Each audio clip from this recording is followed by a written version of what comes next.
Brad Williams, Excel Prime, VSTACK. We have our first block of data is larger than our second block of data, and we want to merge these together.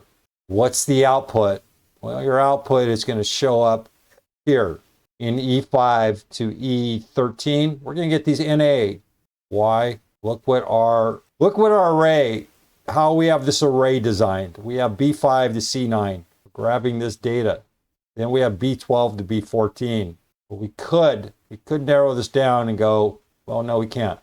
We're going B12 to B14, but because we extended this first block over into this second column and get these NA errors, what are you going to do about it?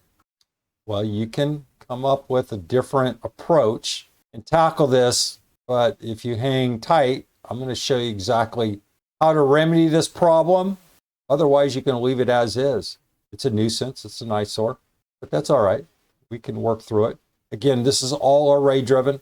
I call it lists, but we have to sort of follow part of what Excel incorporates into their language. We have array 1 and array 2. This first block is array 1. The second block is array 2. You can stack these forever if you want. I don't know what the max is, probably 255. They like that magical number, 255. So you can go array 255. In other words, you can have 255 blocks. You can knock yourself out to the nth degree in order to satisfy this VSTACK requirement. Straightforward. It's nifty.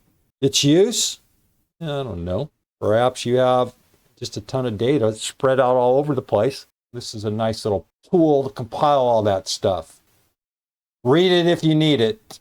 Look at the anatomy. Brad Williams, Excel Prime.